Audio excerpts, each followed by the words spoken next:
takeaway from the draft so far is we're going to see a 5 Tiny come out inside of Team Spirit. We could see an offlane Night Stalker where, especially in like at least the East and West European region, we haven't really seen too much Night Stalker in previous patches, and I think it's a very good answer to the idea of what T1 wants to do in the game.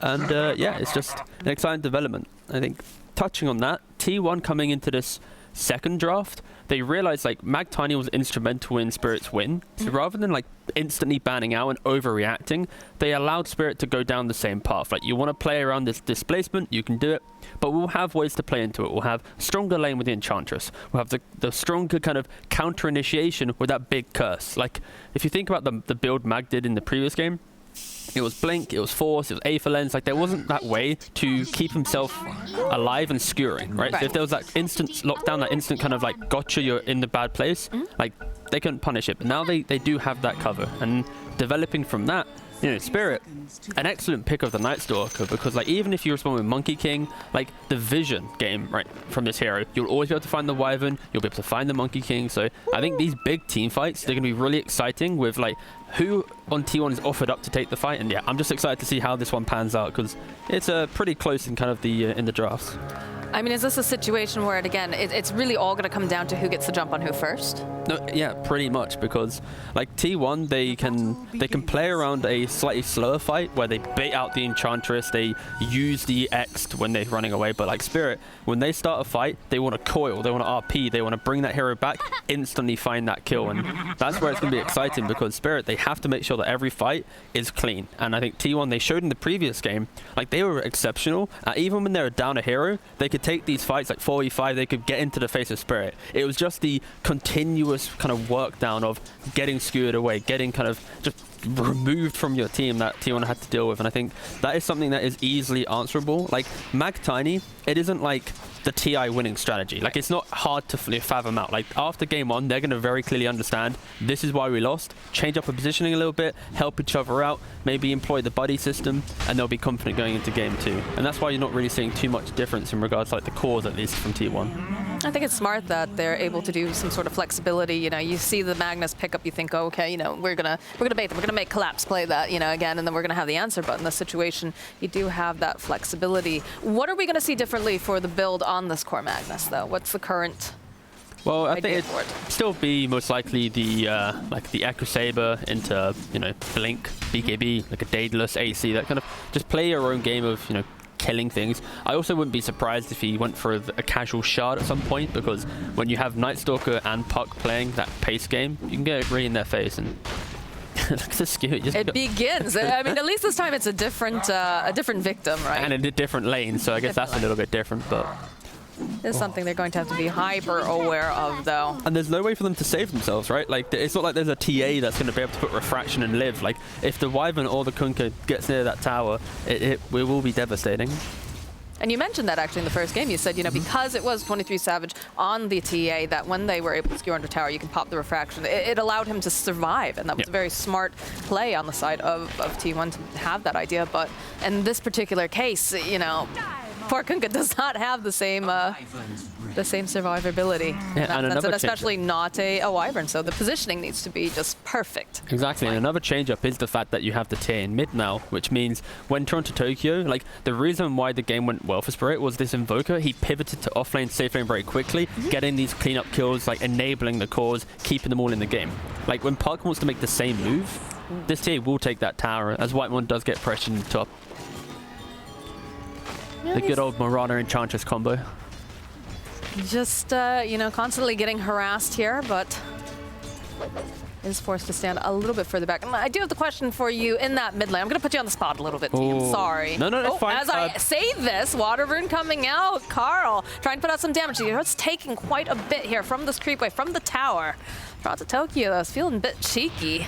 Faction back up, though, so probably not going to be as aggressive now as Carl's hunting, trying to see if there's anything else left over here, but Toronto Tokyo is waiting patiently. He's going to turn his attention away. Zephyr, we do have some sort of a save, right? If you get skewered underneath the tower, you're able to that is true. throw out that and then die a bit later. Very unfortunate, the cold embrace. All right, you wanted to put me under pressure with a question that was going to make me look dumb, but I'm ready to try. It was not to make you look dumb. I want to ask, so the 1 second as Whitemon's getting jumped underneath the tower, Mira doesn't quite manage to land that that final hit. He's gonna try to man fight him here. Whitemon, there's gonna be a courier immediately. Oh, that poor little bunny never stood a chance. Oh, that's all his regen too. Okay, oh, but now Whitemon kind of wants to, they both kind of want to die now. They ring around the rosy. Does eventually find Mira. In the bottom lane, it continues. The constant skewers back underneath the tower. The body blocks are coming out. Oh, well, you can never ask me the question now. I can never ask you the question. So my question is, with the Puck TA matchup, I know it depends on who is playing what. Like, it's a little bit disputed.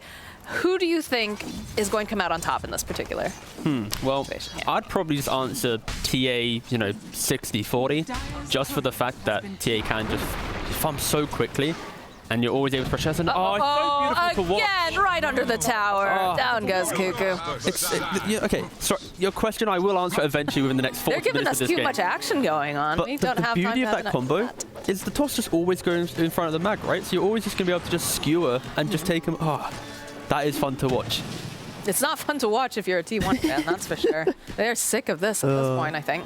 But yeah, going back to your main point, I'd always argue the TA just because, like, where Puck spams, your spam is meant to also hurt the mid lane as well to trade out regen. That doesn't really happen. Oh, we get to see an impact move now. Big countdown, that's 2 seconds, but we slow most of the time. You'll, you know, surprisingly get slower. Look at it, hold on. Oh, there we go, look at that. Alley-oop. Dead. Very, very skilled. If you want a duo queue in your pubs, this is a pretty tried and tested combo. The key thing is, the reason why the combo works is, look at the minimap. That's Sentry. You prevent the pulls from occurring. The lane's always in a good place. You're going to be able to play some pretty good Dota 2 as Whitemon nearly also dies. Whitemon's still alive. He's going to be able to turn right back around again as 23 Savage says, do not touch my support. Get out of here, Night Stalker. That was very close. I'm actually very surprised they made it out.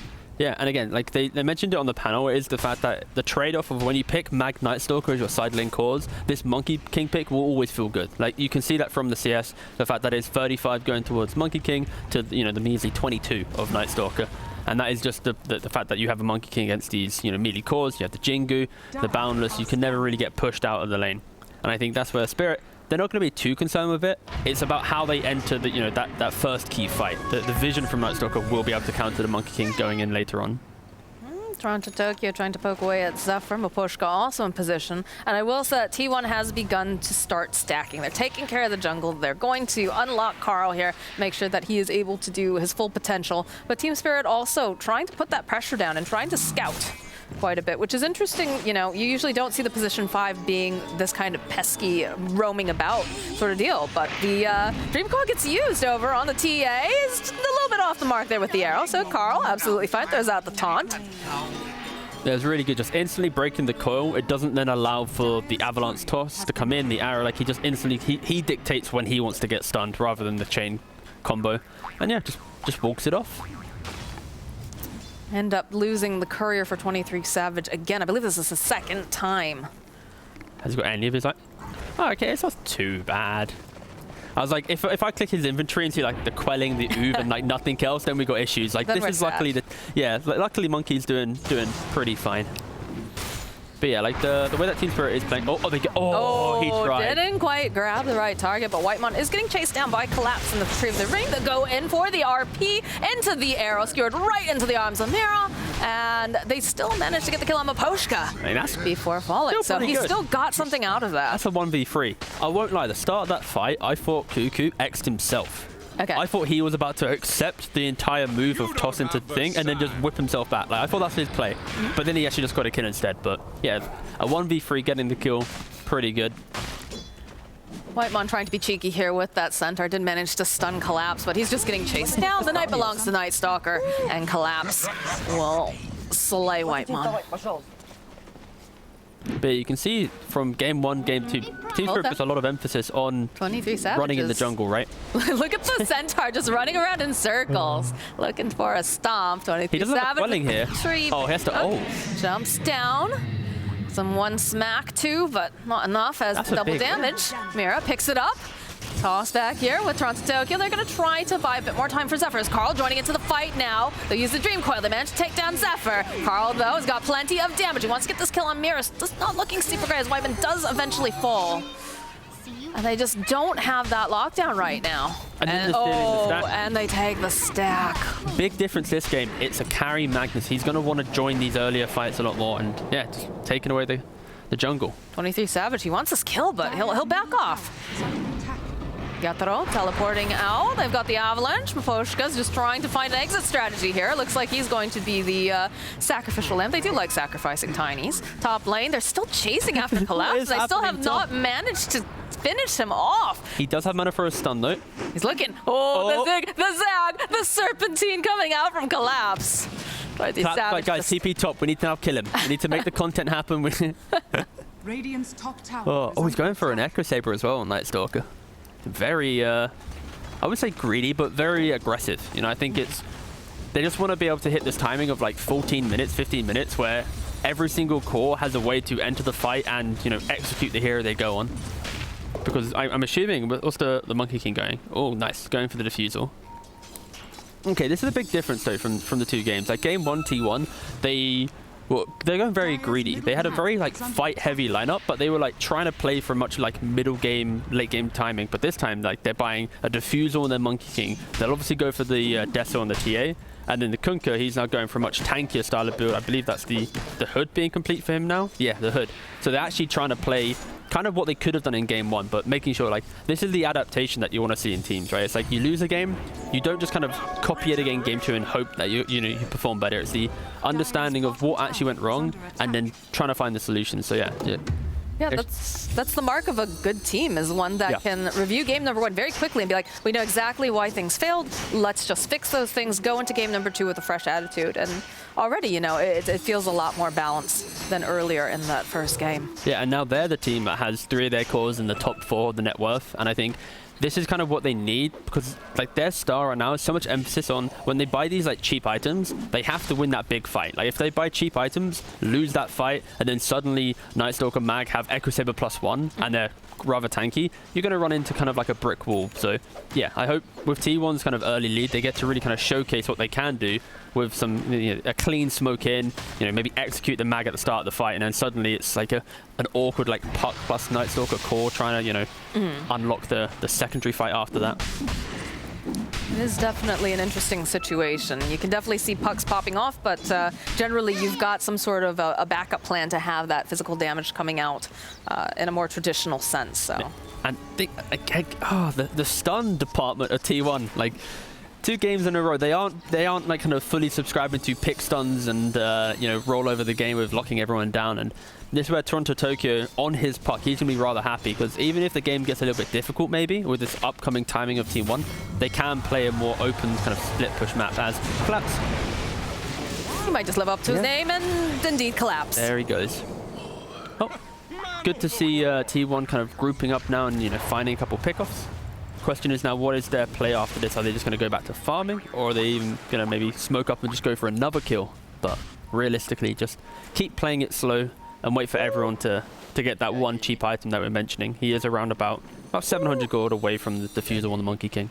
I think also, you know, you want to just continue to make space for this TA, so she has everything that she needs to just jump in and just take people out here. So Poshka gets the Avalanche off. Toronto Tokyo, he wants that rune, and they'll just control Carl well enough so that he's not going to be able to, but he's going to possibly pay for this, as they do have Thorn. He's going to be able to just puck off here. Yeah. Really close there, but makes the escape. And if you look at TA, she went for a Dragon Lance, and in her quick buy, she got a Blink Dagger, which is like, we mentioned like cheap items of fighting, they're doing that. I think the only concern I have right now for T1 is, I love the itemization, it's just what happens if they make a misjump into a coil, RP, you skewer them away, you break that coil. Like, they have to make sure that this, like, the vision of the fight is like instrumental. So Enchantress, Wyvern, like they need to either throw their bodies in to unlock the fight, or just have good wards, because like this Night Stalker pick, like this is what Spirit rides on. Like, they will not allow early items to run you over, because he pops ult, sees everything, and they can take the fight from there. Right. So I'm really excited to see how T1 takes these cheaper items, will utilize vision to then maybe dismantle Spirit. We have the Invis rune on Toronto Tokyo. Gonna try to make a play for the Wyvern. drops the Winter's Curse, just holding the puck into place, because that is like most of the lockdown though, like we talked about here. Dota2 just dodging away, gets drawn right back. It's a nice waning rift off, but 23-7, oh, it's not quite enough, as they still have vision on this little puck, so they do eventually take him out. But Carl now, Poshka, oh, I think he bit off a little bit more than he could chew. Carl slaying Maposhka in this mid lane. Yeah, I guess that's maybe what T1 was relying on, is Spirit just kind of going one by one in the hope to find a couple kills, but no, it didn't really happen. And so Mirror's going for the mana boots into yours, trying to go for cheap items, doesn't even complete like the Wraith Band. I haven't seen that yet. It's just the casual slipper, casual circlet for laning phase and a little bit more poke, but never really completing it.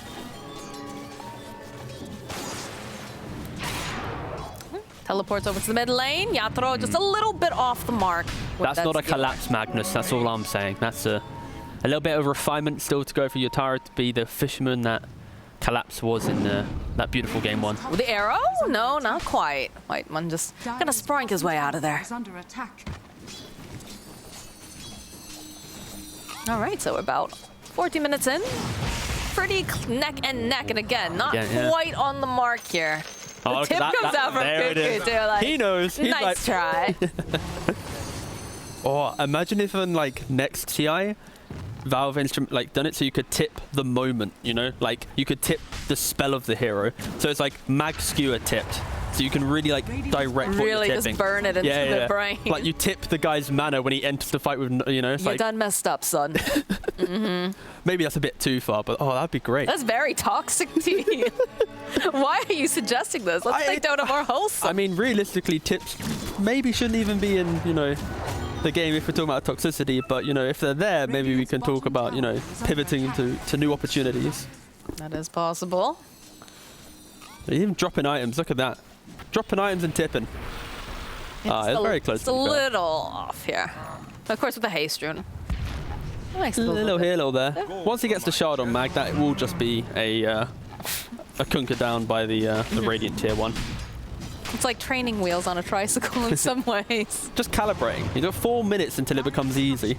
All right, well, pressure is being placed on this top tier 1. They already managed to take the bottom with Carl just clicking it down, but the rotation, they did the blink online for Magnus, and they've got RP up, so let's see if Yatoro can find the fish he's looking for, if they're going to be too fast, and it looks like they're going to be too fast, because 23 Savage, he's found himself a very, oh, they follow up with the RP, the Winter's Curse coming in as well, and they'll drop the Wukong's command, down will go Maposhka, this is not looking good for Yatoro, no, Carl gets the kill.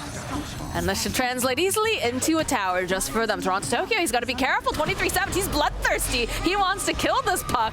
And follow up with the Boundless double kill. Collapse, he's left all alone. He's going to have to flap those little wings and run away. But look at this Monkey King just chasing after him. Will he continue the... No, he's going to turn back around. It's all about objectives, baby. Yeah, and the really nice thing as well here is, like, with the Monkey King going for the defusal, Night Stalker is a hero that hates playing against slows because you're trying to play around your movement up, like, around the tree line, around the vision. So if he ever commits too heavily on a Monkey King, he gets diffused, then suddenly can't run away. He isn't really tanky enough to deal with that. And, you know, we mentioned earlier about how T1 needs to take a fight around their vision. They set up beautifully by the Tier 1. They have double observer setup, you know, on the high ground we just saw there and in the river. Like, they make sure that there is no way for Spirit to cleanly enter this fight. And then Spirit, they try and make the jump on Mag, but again, the instant curse, the turnaround. So yeah, T1 really playing into the strategy of Spirit and allowing them to play their own game, but they have the answers this time. They have the positioning. Unlike in game 1 where they're a little bit more kind of relaxed with how they're playing, they are, you know, being cohesive and, you know, it's working well. Like, they haven't even left this area. Like, when you place wards like this on the map, you can't instantly leave because then they'll just get de-warded. But yeah, you see here, they go for the tiny kill. They don't actually get it, but it's the positioning of the wave and the instant curse, which means there is that ability to disengage. He gets the Wukongs off, and then you've got Kunkka with a boat, with the pipe. Like, there is no way for Spirit to fight this. And you see here, look at Carl. He's instantly TPing to the Tier 1 because he's like, okay, we need to sandwich these people in. We need to stop them from just running away, maybe skipping some waves. And yeah, Spirit didn't even really take the fight here. They were just one by one kind of dying. And maybe if the Diffusal Blade was up for Monkey King here, they could have got the Night Stalker kill too. But yeah, instead we zoom out of that and go into Maposhka dying. Bye-bye, Maposhka. Yeah, but yeah, T1 expertly playing around their vision right now. But also... Oh, they found themselves a Kunkka here, and that silence does not bode well for him. A couple more hits. Down he goes. Are they going to chase? Oh, Yeah, got a they haste do. rune, yeah. They've got the haste rune over on Carl here. Big meld strike. Just hitting away. Whitemon with the slow. They use the Dream Coil, but it doesn't seem to really matter too much, although they do get the snap off. Yatoro here, the push back. They're going to be able to finish off Carl. Oh, no. Yatoro will fall. Mirror hopping forward, though. They've got the silence on the TA, but she's got the haste rune, and she's going to be able to just throw up that refraction jump away. What a hero. As now Collapse, he tried to finish off over onto Zephyr's not going to be able to. The silence comes out. Collapse will collapse.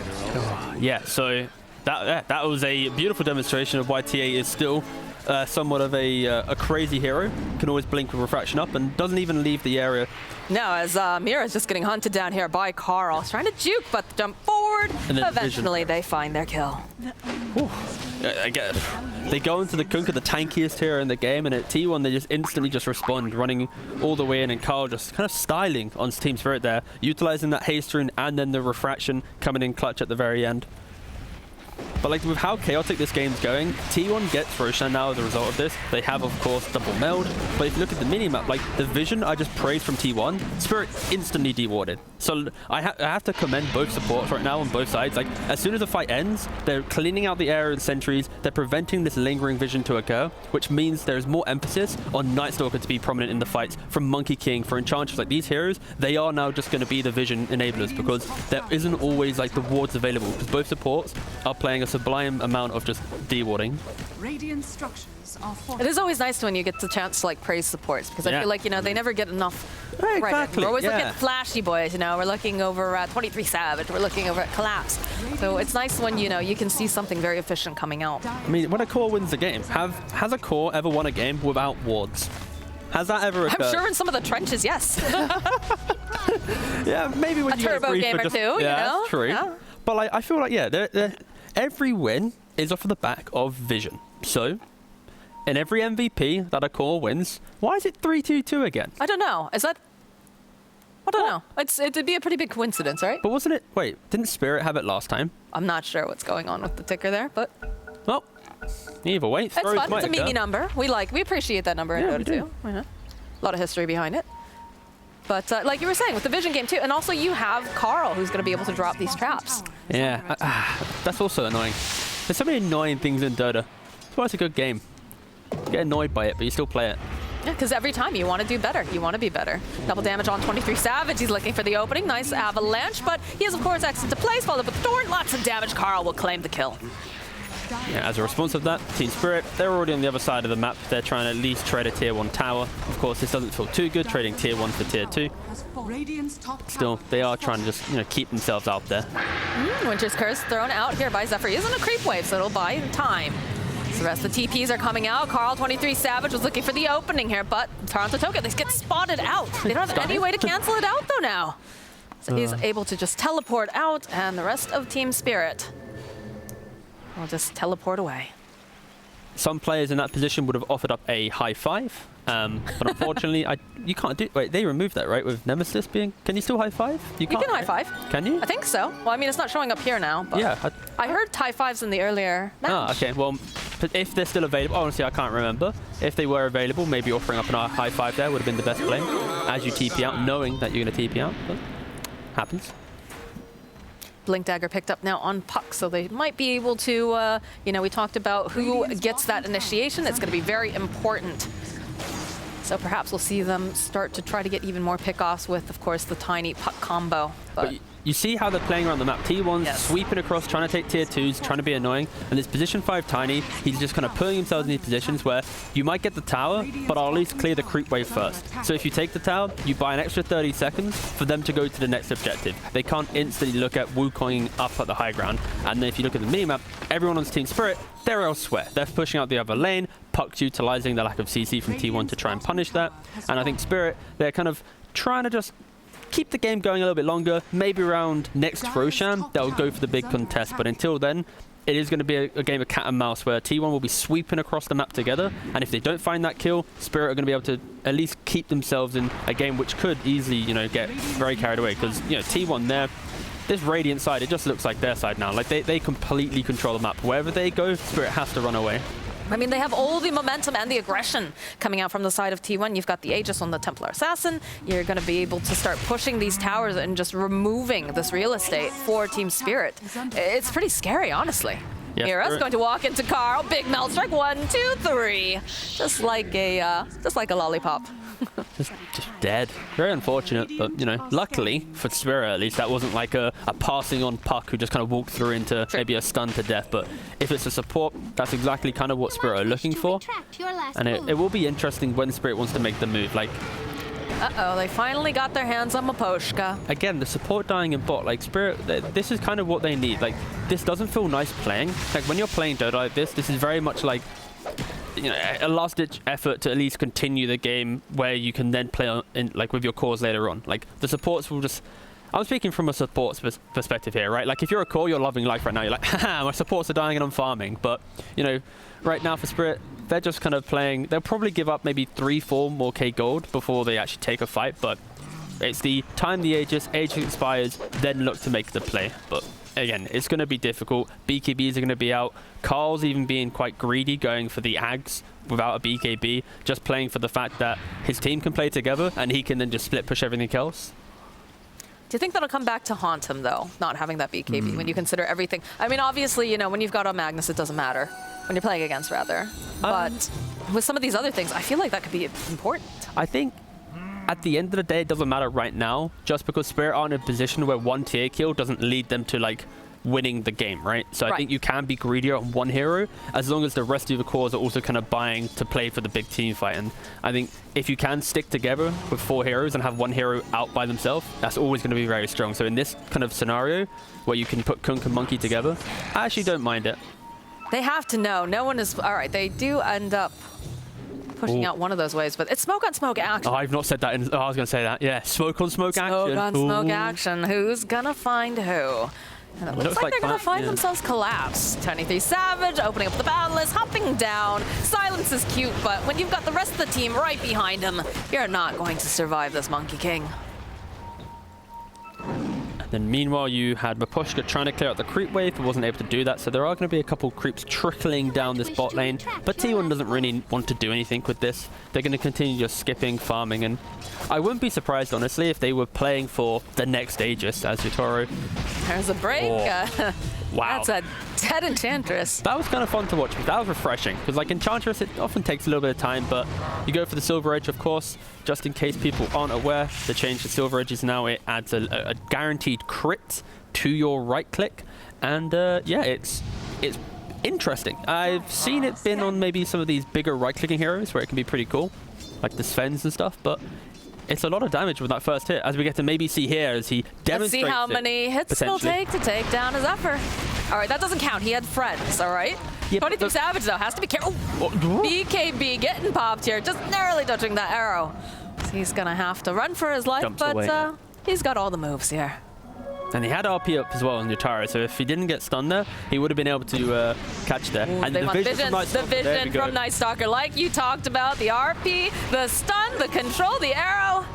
Everything that Team Spirit needs to hold him in place. Although it's not looking super great here for Toronto Tokyo, but the rest of the team is here, so they're going to back him up, protect him. Dream Coil's going to get dropped off to the side here. The silence, slowly but surely, Team Spirit's going to just hunt down Cuckoo.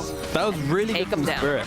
Like, they timed the Aegis, they know that TA doesn't have it anymore, and as soon as it expires, they're making these kind of forward moves. The previous smoke that we saw, the smoke on smoke action, they might have lost the Night Stalker, but they got 2 wards out, and these were the 2 wards they were able to capitalize on, picking off the independent heroes who were kind of playing a little bit loose. Ooh. They just turned up the heat.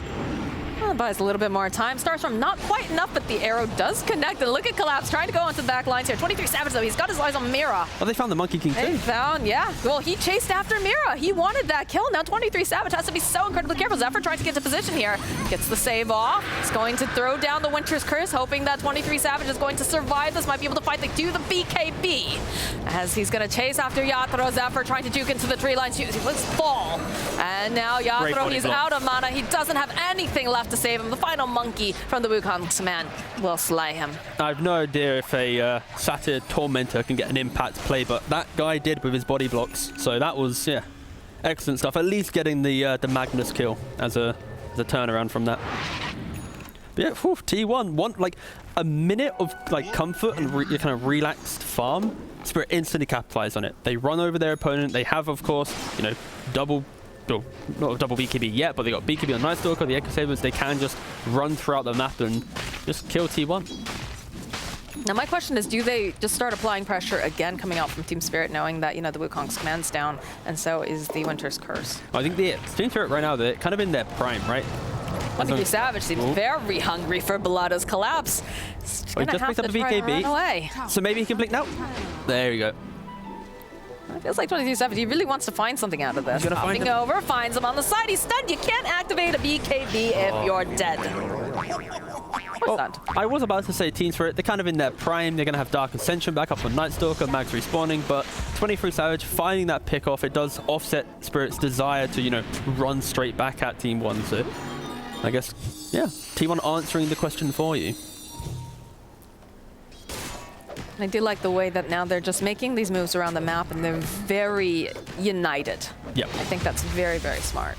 Well, both teams have to, because it's like it's so easy for both teams if they find a hero to like 100 to 0 them through the Orca, the Kunkka, the Jumper, the TA. Like these teams, they are just kind of running head on into each other, and you see like they're playing into their vision now, and T1 will kind of take the lead here because they are playing on the left hand side of the map, which means they naturally get to play into Roshan, and it will be very hard for Spirit to kind of sweep from the right hand side into Roshan without kind of getting the ward set up. So yeah, Spirit gonna have to make sure they kind of at least have some smokes available and decide how they enter this area, because look at it, there's traps everywhere, wards everywhere, sentries everywhere. Like this is. They even have a blast rig attached now to their Kunkka. Yeah. Like what do you do? There's all the booby traps. Yeah, this is going to be a lot of hassle for Spirit.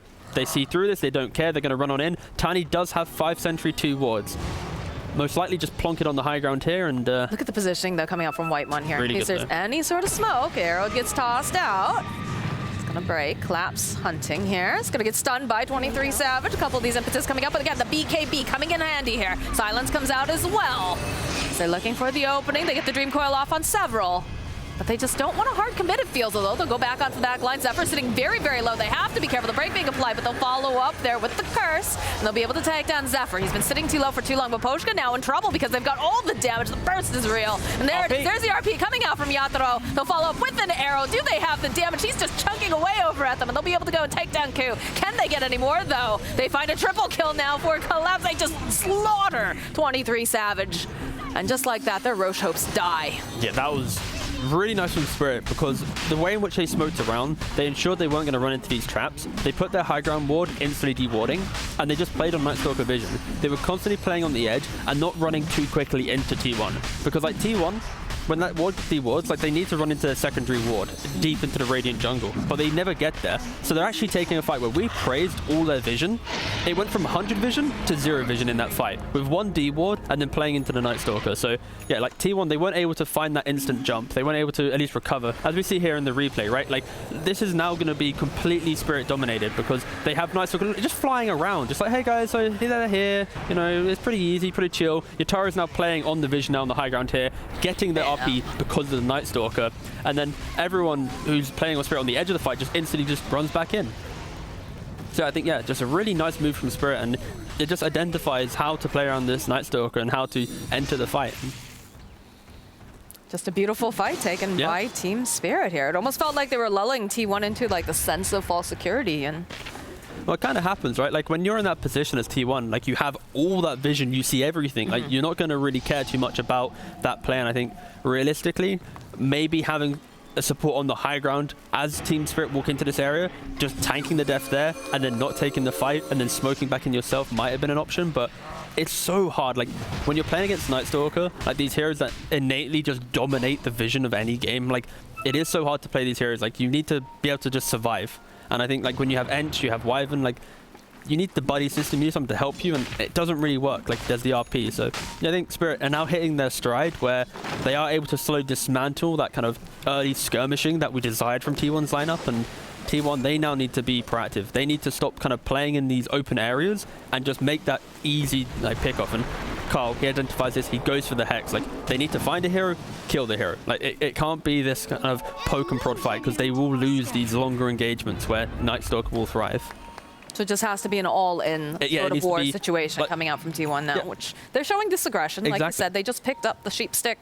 They're looking for an engagement, and they do manage to find themselves a very worthy target because, like we said, Collapse, he's been allowed to just kind of hop around, but they do force out the BKB and the Dark Ascension. So I feel like T1's got to feel pretty good about that defensive BKB. Yeah, unfortunately for T1, that was a jump where it was TA by herself jumping into like a high ground, low ground area, so that it wasn't maximum value with like Hex into right clicks. It was a couple miss. Like, it wasn't optimal, but that exactly is what you want to see from T1. You want to see that style of pick off into play.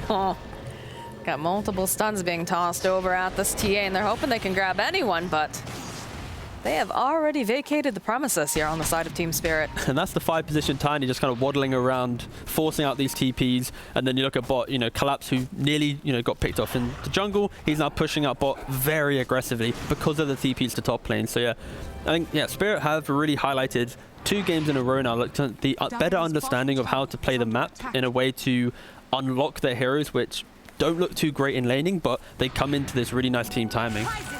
Again, T1 aren't out of this. Like, they are 1 jump away from being able to, convincingly take a fight, but they need to wait out the Aegis once more. They need to wait out that Aegis, and they need to get the advantage in these fights.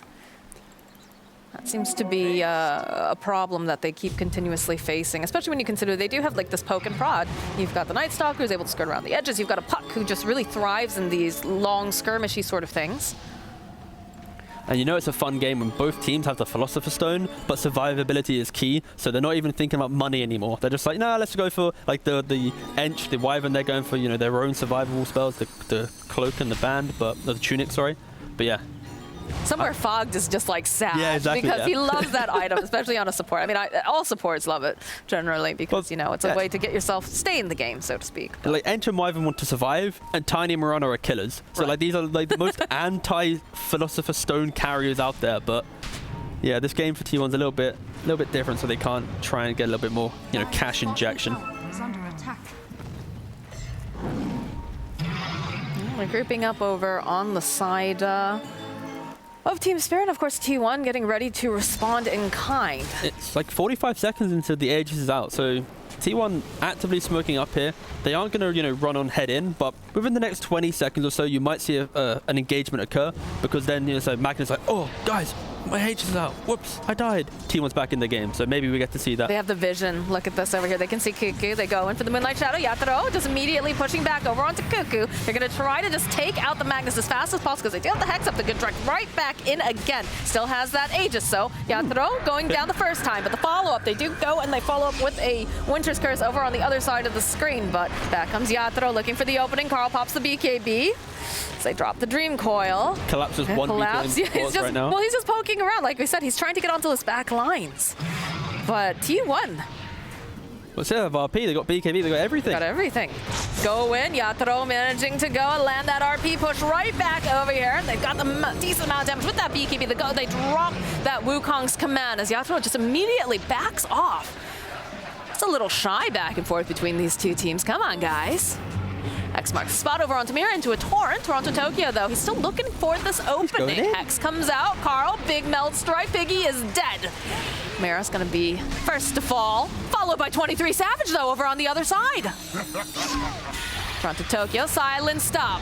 Buyback coming out now from Mira. This Mirana wants to be a part of the fight. Yatoro, he finds himself the Enchantress. She's trying to run away. She cannot as Carl gets thrown back, but immediately blinks away. Boat gets tossed out as well. Whew. A lot of big spells being used, and I think T1 might be kicking themselves a little bit there just because they're killing the Magnus with their big explosive potential. 20 seconds left on Aegis. Yeah. Like, I understand that, like, when he runs up to that position, if you don't kill him, then they're probably going to reset, find a better position, play off the Night Stalker. But if, like, the difference of 20 seconds could have dictated a completely different fight for T1. And now, unfortunately, they're going to have to, deal with the consequences of that as they slowly wait for their Monkey King to respawn, because they can't get over to help him as they're already dealing with the brick wall that is the Tiny running in front of them and the Magnus onto the side. For the time being, it looks like Team Spirit is more interested in taking this tier 2 than trying to go high ground right now. And of course, it is a bit difficult with the spells that they're tossing out from the side of T1, but Carl's got to be a little careful. They have really nice vision. Arrow not going to land in time, but would have hit right on the mark. And then he celebrates with the Yules. Yeah, you know, gotta have fun in life, too. And then Carl, of course, realizing that he nearly died, and gives a little bit of an old chat. But yeah, like you mentioned about the high ground, Team Spirit, they don't really want to rush to the high ground. I mean, that's kind of the story of Game 1, the idea of take a fight and then they instantly run to the objective. There's a lot of back and forth between the teams, and like in this moment, Team Spirit are the team, you know, I don't want to use the phrase comeback, but they're the ones like now making their mark within the game. And it's like they are one fight away from controlling the game completely and not allowing T1 like any kind of easy way in. So that's why they're playing a little bit more methodical. They know 23 Savage is over there. They know the White One's there as well. They'll take down a courier on the way out, and they'll protect their vision. The name of the game of this has just been vision, straight up. 100%. Dire's top tower is under attack. As they now park themselves behind the tier 2, cleanly take it. A lot of wards have been destroyed. 40 wards placed. That will, of course, include sentries and observers. Yes, but my God, that is quite a number. But like this was the main thing. Like both of these supports throughout the series so far, they have been exceptional at controlling the areas of the map. Right, like Dota is, you know, you're treating it as quarters, right? Like the top jungle, bottom jungle. Like there's 4 quarters to the map, and they have expertly held their quarters really well. It's just at breaking point when there's a Night Stalker in the game, he kind of dismantles anything you're doing. So even though Ench is doing pretty well on this, you can never stop his ultimate, you know, truly doing anything, that being the Night Stalker. Oh, he's going for the Arcane Blink as well, just maximizing his Dark Ascension, making sure he can just always find the supports.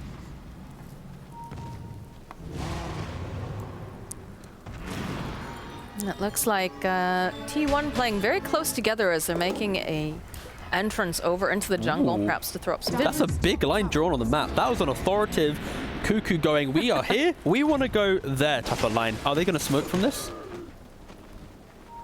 They do have a smoke on Winter Wyvern, so. Oh. He drew like he's getting a delivery, there though. it is. He wants to make sure that he gets his delivery. Yep. And then they No, I nothing respect worse that. than having a courier trail you, and you're just like, But that was a big line. Like, I look at the minimap a lot, and that was someone giving orders. They are tossing out the arrow. They know that there is a Mirana there, but that's not their target. Dire's top tower is under attack. Yeah, they ping it out. They know. Roshan is up. This is the time. This is the fight. Make or break fight right now for both teams. 23 Savage sees the Rosh, but doesn't see Mira. That little spot in the Roshan pit, it's rather pesky. You're like, it you ruined really Schofield one day. Like you walk in, it's like, oh, well, he's just underneath the, you know, the fireplace. All right. Yeah.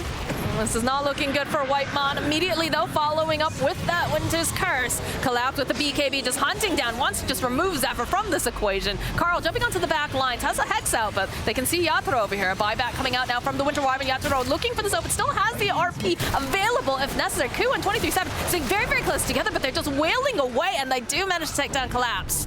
Mira now hopping off here, turned into a tiny little piggy, and they'll be able to take down the Mirana. Yatoro was still going in, and I don't know if this might be perhaps a little bit too greedy, though. Maposhka is waiting nearby. Throws out the Avalanche, but everyone's fairly healthy over here. They find him. Can they take down the Magnus? He's disarmed. He's going to just try to skewer away. The blink forward, though. The follow-up. The RP comes out, but that's it.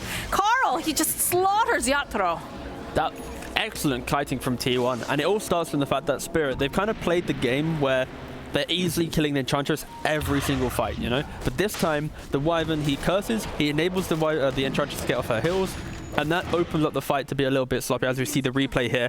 Like, it's that disconnect where they instantly go onto him. It's like, oh wait, we can't kill him. Oh, that's a shame. You get the curse, you now stop, and you kind of cause that kind of disconnect in the fight. And you see T1, they're not overcommitting here, because of course Magnus, he has the RP available, and look, right now, he's like, I got him. Wait, I can't, because they've all disconnected. And I think that's where, yeah, this team fight was beautiful from T1, and this is exactly what they needed. They needed the kind of the overconfidence of Spirit to kind of try and initiate a fight, but then not cleanly connect on their spells. And the Hex from the TA then gets to kind of the follow-up kills, where in previous fights without the Hex, they never had those, you know, +1 kills that allowed them to then make a move on the map. So yeah, T1 were very patient, where Spirit probably should have won that fight if they were to repeat it, you know, 5 more times. You know, Spirit should come out ahead at least 3 or 4 times, but you know, T1, yeah, it's beautiful kiting there for sure. Pushka has turned into a pig, washed away with the tide, but 23 Savage just follows up, gets the kill on the Tiny. It's a buyback, but they are going to lose buildings for this. They don't quite have Magnus up for another 16 seconds, so they're going to try to get as much as they possibly can. Arrow does connect over onto Carl, but I don't think you want to hop into that.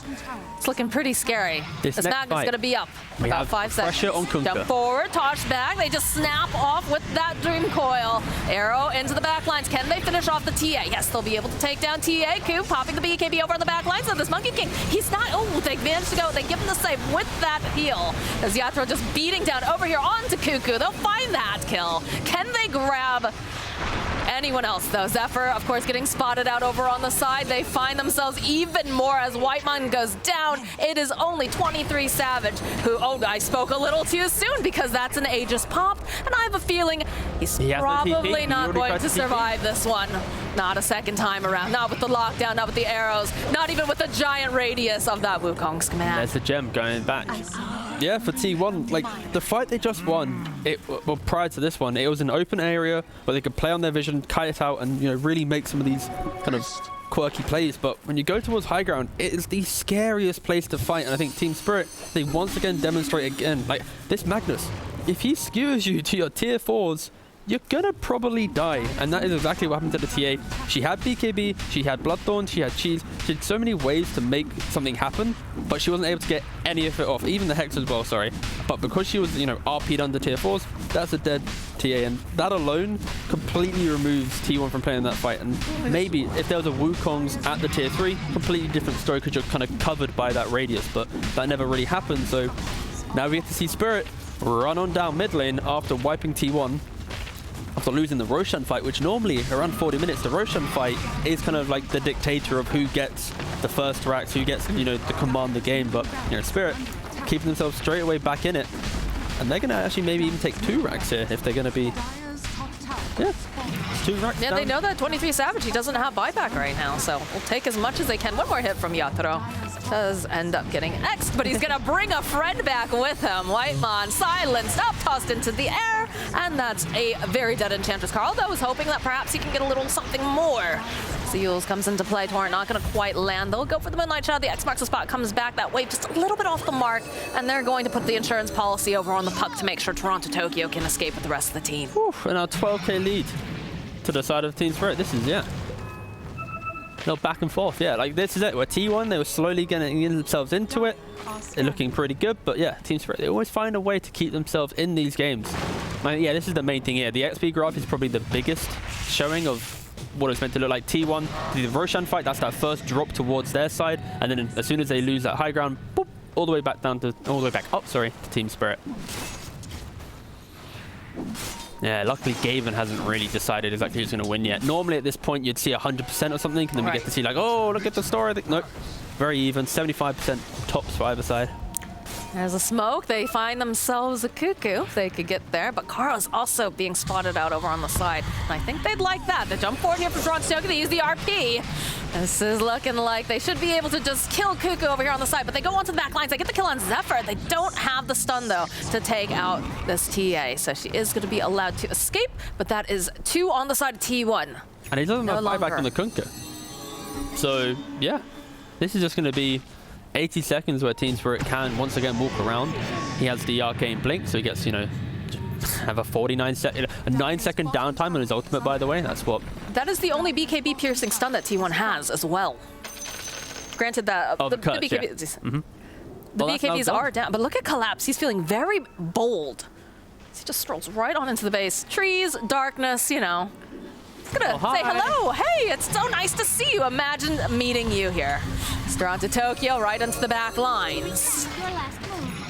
See, the Tiny was thinking about jumping in there. Whitemon forced to pop those healing sprites as Collapse just rips apart the building. My God. Look at that. It's a Solar Crest and just a Night Stalker. Okay, 23-7 for the opening. Not going to be able to quite find it. Wukong's does get dropped. Carl looking to grab anyone, but they just Delta split immediately. They'll drop a Dream Coil over onto the back lines. Uses the refresher here. They're putting out a lot of damage over onto this puck, but they just can't get their paws on them. Secure the mega creeps. Well, they've secured them and then son. As Maposhka wants Whiteman, he'll get himself a little parting gift here. Yatro, the skewer back over onto 2. Immediately the blink out with the arrow coming in. Follow up with the sheep stick. They've got a decent amount of damage, but I'm not sure it's going to be enough because this looks like it's a very dead 23 Savage. Whiteman buying back. The Ancient is just sitting there ready for the taking. They'll follow up with the Winter's Curse, but again, they get the save off. Another Wukong Sman getting dropped. Carl waiting patiently, but still, Yatro able to escape thanks to that Ethereal Blade. Collapse taking a decent amount of damage coming out from Carl, just tossing out the side blades, but they can't close the gap. Yatro needs to be careful here. He's going to try to skewer away. Eventually does fall, as T1 forces them out of their base. And they want more. They're hoping that they can get their hands on Toronto Tokyo, but not going to be able to quite find him right here, right now. Yeah, you need to see Team Spirit be disciplined here. Like, instantly, don't buy back on the Magnus. Don't try and do one of those, like, haha, they use their buybacks, run, just end the game. Just, you know, be relaxed, be calm. You got Mega Creeps, you got one of the tier 4s. Just wait, respawn, then you go again. Like, T1, their game has been completely broken down. They don't really have that ability to be proactive now, especially going into Mega Creeps.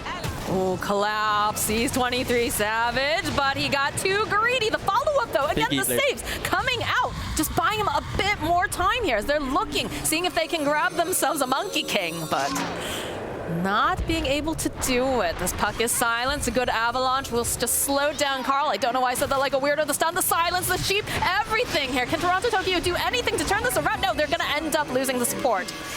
They're just being really annoying on Spirit. You know, it's like you've already got Mega Creeps, and you're like, we're just going to stay in front of you. We're not even going to let you go to the, you know, to the jungle.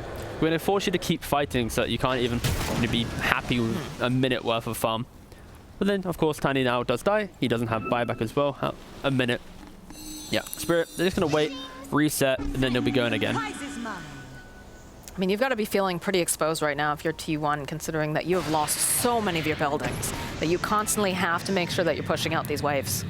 I guess the biggest takeaway from the game so far is about that because cooldown reduction changed in the patch, we aren't seeing an Octarine puck anymore. We're seeing, of course, he RNG'd the Spell Prism, so he gets to still try and play like that, but his build is so much tankier now. He's got E-Blade and Shivas and Overwhelming Blink. Like, he's just kitted himself out to jump into the middle of the fight and not die. But maybe before, in the previous patch, actually, if he had Octarine, he'd just always be phase shifted. So he is equally as tanky, but just playing the game normally now rather than just being invulnerable non-stop. Well, they have 2 E-Blades online over the side of Team Spirit, so every time that you think Carl's going to be able to get that final Executioner's blow, it's just an Ethereal Blade, and what can you do? They're so tanky. Like, all of these heroes have their own innate way to survive a fight, and you know, T1, they rely on like that single jump, right? TA with the Hex, you fight like Kunkka, all about control. Monkey King, all about containment. So yeah, Team Spirit, they really have itemized really well to deal with kind of that window of T1 aggression. You can see Collapse is angry here. An arrow gets tossed out. Casual checking on the Roche pit. Unfortunately, it's not a quick spawn. Maybe a very quick spawn. T1 with a surprise jump, force Tiny to buy back. Then you start playing like the buyback game. Could have worked well for them, but because it's like a 2-minute plus spawn, you know, Spirit's just going to chill. They don't have to use anything, and there it is. Just a bunch of teammates hanging out around the Roche pit, you know? Yeah, just chilling. Just a casual 50-minute game. Casual. And I think that's the main reason why we didn't get to see too many general changes in this patch 7.30 is because he didn't want the game to last stupidly long. As we see a smoke from Team Spirit. Look at the way that they just immediately back off. They're like, no one's on the map. They just popped Dark Ascension. Let's get out of here. This seems not safe. Although Whitemon, it looks like he did not quite get that message. So he is going to be the sacrifice. And I don't think they want to take this fight without a full team. So though they do manage to find Kuko. Okay, they follow up with the Winter's Curse. It's nice. It buys them a little bit more time. They can set up now right over on the edge. The BKB though coming out from Carl. Can they finish him up? Yes, they take down Yatro. So they do not have the Magnus here. Next to fall is Collapse. As Mira is running for his life. The E-Blade was nice, but I'm not sure it's going to be enough to save you this time, especially not with the Nullifier, not with the damage coming out from the side of T1. So they will hold that rock in place and not allow him to continue rolling on. That is a very good tip from Cuckoo, of course, because the Wyvern hit in a very, very big curse. And that is just Team Spirit. Like, they got to the point in the game where they're very comfortable. And in that comfort, like, T1, this entire series, even if they're losing, they're still proactively trying to make the plays. They're smoking us forward, they're making these fights. And right there, like, they're offering up Enchantress, but Wyvern's not like, ha, he's dead, go reset, go play next. It's like, they're always staying in range to hit the curse, to hit that play. And yeah, Spirit, they don't really respect T1. They hit the big curse, and I guess the issue here is as we see a new angle. This is our new cameraman. Oh, Whoa! Roshan just whoa! spawned. Perfect timing. Will T1 be able to play around this Roshan to force out buybacks? Because They like, you have forced out the 40 seconds. BKB on Cuckoo here, so I feel like you gotta be... Sparingly using it. But like you have 40 seconds, right? Like if you force out 3 buybacks, you get an Aegis. Right. Spirit then have to wait like 7 minutes before they actively cross the river and make another play. Because even if they're mega creeps, they die. T1 just runs it down mid. So Spirit, they have to give up this Roshan. Yeah. Helping out with the Roche here, with Mira throwing out that arrow. Knows that they're in This the is the pit. start of a good throw, Moxie. Oh, I can see it. Mira thinking about it, hops on in. This doesn't manage to get the Aegis. He and got doesn't the manage to refresher get... shard though, to be fair. And a double Wukongs and a double BKB and Monkey is very game winning potentially for T1. So at least something. Team Spirit seems perfectly fine. Collapse was a little bit slow on that tap. He was probably like, Oh, he wait, got the what axe happened? too. Oh, got the Ooh, axe. what a lad. All right, you know what? All right, yeah, that's Fair play. definitely a very worthwhile cause. And everyone seems to have buyback here on the side of Team Spirit, so. Yeah, they did. Like, realistically, I was trying to make it sound like maybe Spirit was going to, throw the game, but they didn't use any of their buybacks, so they're just chilling. They're giving it up. And Mira making it. Look at this. Look at this slow-mo. Oh, gets both. Clean. And I respect this. You know why? Some POS 4 players would have eaten the Ags and gone, no, I did get the Ags, mate, sorry.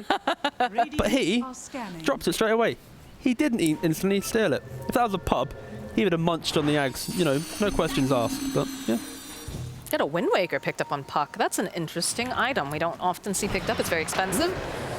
A little bit of a hunt over here. Maposhka is going to get chased down by 23 Savage and Whitemon. The Avalanche does connect, but there's just too much slow, I think, for this poor Tiny to have to deal with. So he is going to fall.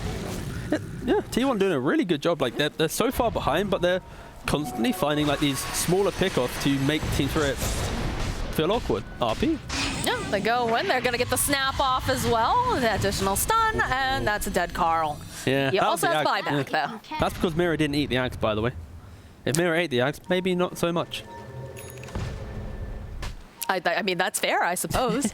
maybe Brian will cover that at some point. Maybe, yeah. Probably not, but we'll see. Brian talking about supports. He's a core player, Moxie. Core players don't care about supports. That's true. Feels bad.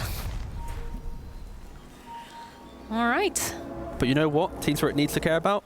What do they need to care The about? support on T1, Winter Wyvern.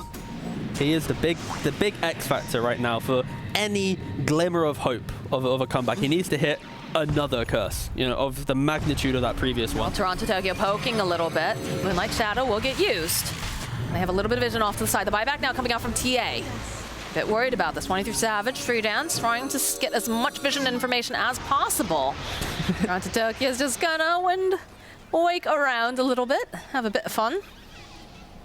Back to pushing out lanes. Team Spirit, of course, they're able to force out the TA buyback, so even though nothing really happens there, they are making small developments in breaking down T1 once again. Look at Whiteman, he's trying to bait. Like, Yeah, come on, honestly, you won't.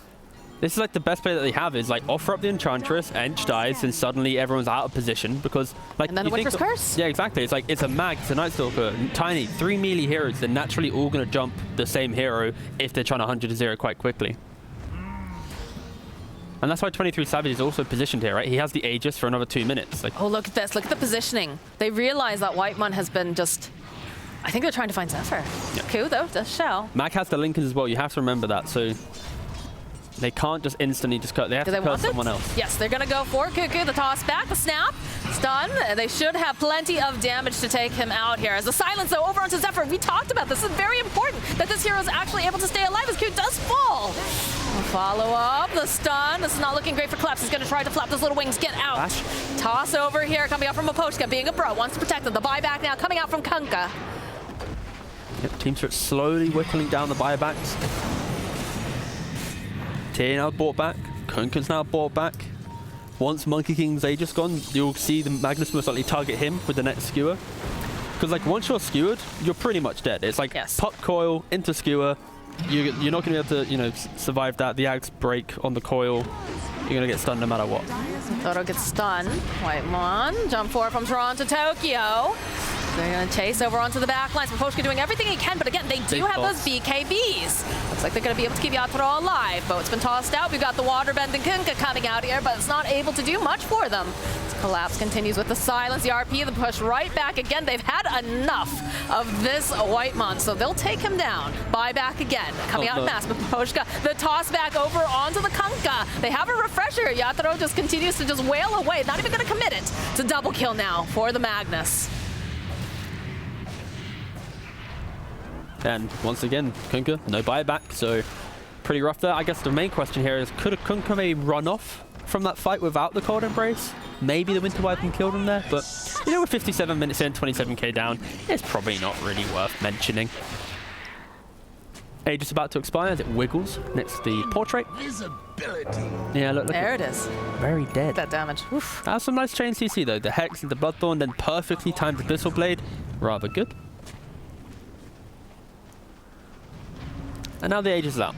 And this is where, for Team Spirit, they have two options. It's either go fish for Monkey, force him to buy back, wait They want this again. Monkey so bad. Yeah. Look at them. They want 23 Savage. They're gonna get him. They know he's there.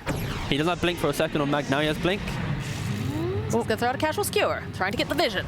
It's all about the vision, like we talked about. I thought he was just gonna go for it. I honestly, like when he... I think they're a little scared. They don't have the puck right now, too, don't forget. They have the they're buyback. respecting the Wyvern for sure in this situation. The arrow's giving them lots of vision into the base. They want to be careful that they don't overstep, though, because they have dewarded quite a bit. It also helps that T1 have the Sentry Ward combo on the high ground, so they at least can see the Mag trying to make the Silver Edge play. Ooh. That was almost a very stunned banana. It also doesn't feel good when your carry is the one having to carry a gem.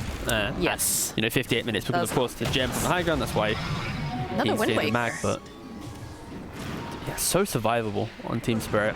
Oh, they do manage to land one, but I don't think they want to make this jump without the puck. Who's on the way. Ooh, Throw he jumping tried. forward, though. He was thinking about it. He wanted it. You can feel this tension because they want to figure out, how do we clean up? How do we get into the space? How do we ensure that we don't just immediately get Winter's Curse or whatnot? And T1 is doing a great job of just dancing around and just delaying them as much as possible. The real players just smoke through the entire, side of them. Oh, they found Carl. Fish. Oh, for the RP, but it's fine. Absolutely fine here. The BKB comes out, the Hex over onto the back lines. Can they take out Puck? Yes, they can. Dota2, he just rejoined this fight. Now he's already dead and sent back to his fountain. Yeah. I mean, They're Team doing Spirit, they're trying to play this kind of slow fight where it's like they throw arrows, they Night Stalker vision, like they're waiting for that moment. And of course, TA with the blink, they kind of bait Toronto Tokyo. He's like, guys, I've got the Wyvern, we can jump them. It's like, wait a second, you're by yourself. We just tried to kill the TA. And that kind of disconnect allows T1 to make that play once more. And they are now smoking up independently on the Enchantress. Wait, it's 23 seconds? This monkey He has no BKB. is being sassy. What's he doing here? He's just going to get stunned immediately, silence everything. Is he going to survive? No! 23 Savage is down. He's down for 120-something seconds. He does have buyback, but it's going to be costly. And this is where T1 was hoping maybe Oh, to... Maposhka, toss up into a nice arrow. The lockdown, it exists. It's there. Are they going to try to go in for the spread? The scare, the nice Winter's Curse, though, buys them just a little bit more time. Will allow them to survive as Collapse is looking for this opening. And we have boats, we have monkeys, we've got everything in the circus here coming out against this team as they do manage to take down Mira. They bought back, though, here over on the puck. It wants to be a part of this fight. They pop the Aeon Disc over onto Zephyr. They're looking to re-engage. Nathro hoping he could have grabbed Carl there, just not quite fast enough. Looks, he finds himself a Kunkka. Again, tossed right back into all of these heroes. That is a dead Cuckoo. They go and they drop the Dream Coil. They just need to take out Zephyr here. They'll be able to do it easily. Does have buyback. And they're going to come right back in again. This is a gigantic Magnus. Look at him. He's absolutely massive. He's a big boy, yeah. Big pig as well. As they get the Hex off. But he's so tanky. How do you hope to take him out?